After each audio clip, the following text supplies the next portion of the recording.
Alright, this is GSU Weather with your 11:30 a.m. update. Before we get into it, this is just the official profiles to follow for our area is NWS Charleston SC, which is the National Weather Service in Charleston, which is the forecaster for our area, and a supplement profile to follow is at Tropical Tidbits. That's where I get a lot of my images from. Alright, let's jump into it. Alright, this is the current satellite imagery of Hurricane Irma. As you see, it's splitting in between the Bahamas and the northern Cuba right now. And before I go any further, I want to talk about Hurricane Jose. Alright, this is Hurricane Jose as at 11 o'clock. It's at 150 miles an hour. So right now, this hurricane is not going to affect us. But the small island of Barbuda could be in the direct line of this, which took a direct hit from Hurricane Irma just a few days ago. This is not good for that island, as 60 to 7% of the structures were destroyed during Hurricane Irma just a couple days ago. Alright, this is Hurricane Irma at 11 a.m. It has max sustained winds of 150 miles per hour. It is moving west-northwest at 14 miles an hour. It's located at 22 degrees north, 75.3 degrees west. Alright, and this is the 11 a.m. update for the cone right now. As you can see, they still have it moving over the spine of Florida and then into Georgia. Alright, this is very different than even this time yesterday, which had a more easterly track to it. But this doesn't negate that Statesboro will still have significant impacts from this storm. And pretty much what you get right now is you trade off one hazard for another. Okay. If this holds true and it does continue up the spine of Florida and into the middle of Georgia, we will be on the eastern side of the storm. At that point, it will either be a strong tropical storm or a Cat 1, maybe even Cat 2 hurricane. Still with high winds, they're still expecting somewhat hurricane condition possible in Statesboro. But we'll be on the east side of the storm, which is known for the tornado threat. Alright, I know we don't really talk about tornadoes when it comes to hurricanes, but the tornado threat is somewhat elevated now that we will be potentially on the east side of the storm. Alright, and I'll come back to that here in a second. This is the GFS run from earlier today.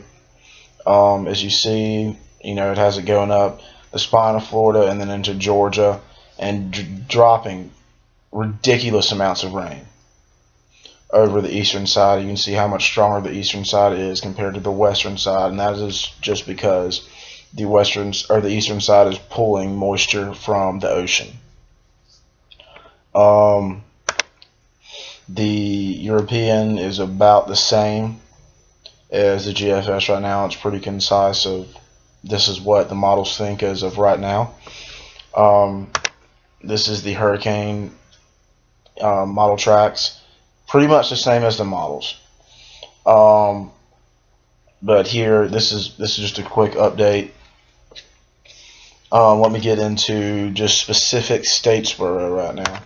This is from the NOAA, their forecast. As you can see, Sunday night, tropical storm conditions possible. Monday, hurricane condition possible. And Monday night, tropical storms conditions possible. And I want to show you one more thing. This is images from Dr. Greg Forbes, the leading tornado expert at the Weather Channel. He releases these things called Torcon values. It's an index from 1 to 10 on the likelihood of a tornado being within 50 miles of your area. for Sunday night, majority really Sunday night for us, there's a 60% chance right now for a tornado. And it goes into Monday as well with the 60% still there. As I was talking about the tornadoes that could potentially be in our area, since we are or will potentially be on the east side of the storm. So that's what I was talking about. You trade one hazard for another. While this track they have may bring us slightly less winds than we could have had with a easterly track of the storm, it brings us the greater hazard of tornadoes and heavy rain. As far as rainfall for Statesboro, what I'm thinking right now is anywhere between 7 to 10 inches of rain, with isolated amounts of 12 to 14 inches.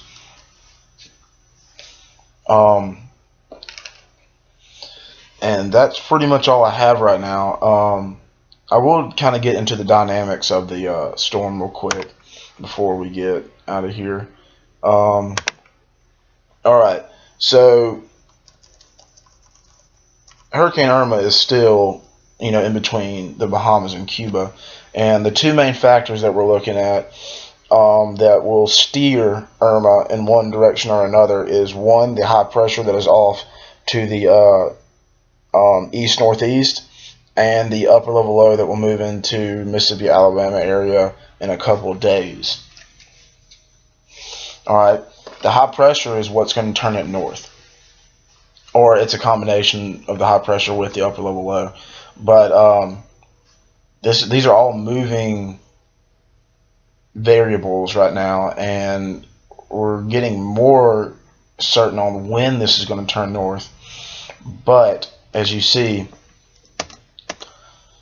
any turn north before this time right here, and it's over here, greatly changes the forecast for southeast Georgia. If it stays right here, we pretty much laid out what the forecast would be. If it waits a little bit and turns over here, it changes dramatically again. South Florida is pretty set on what's going to be expected there, especially near the Keys and the Miami area and the southern tip of Florida. Still uncertain about what's going to happen along this side. It all depends on the track. But even if Irma goes up the spine of Florida and is sitting somewhere here in 3 to 4 days, alright, there's still going to be storm surge into the Savannah, into the Tybee, into the coastal Georgias area, because this storm is massive. It is huge. And it's still going to be bringing the water that it carried when it was a Category 5 storm. And let me talk about that real quick. Right now it's at 150 miles an hour, which is slightly below Category 5 strength. It's at a Category 4, it's a strong Category 4. And it's been going through these things called eye wall replacement cycles, which means the hurricane is very healthy and it's, kind of pulsing. I wouldn't be surprised in over the next 24 to 36 hours if it regains Category 5 status before it hits South Florida. It's just one of those things that is kind of murky right now. And at the point, if it's 150 miles an hour or 160 miles per hour, it really doesn't matter in terms for South Florida. They're expecting a very major hurricane, one like they haven't seen in decades or potentially ever in the record books. Most of the people in South Florida should be gone by now. I know that tomorrow at 8 a.m. for the coastal regions and for I-16 will be contraflow, which means both directions of I-16 will be going westbound towards Macon. And that is just for your information. Let me show you all this one more time. Is for official weather outlooks and official cone outlooks, you need to go to the National Weather Service, Charleston, South Carolina. Follow them on Twitter. I'm sure they're on Facebook, but this is where you need to go. This is the official. Again, supplement is Tropical Tidbits.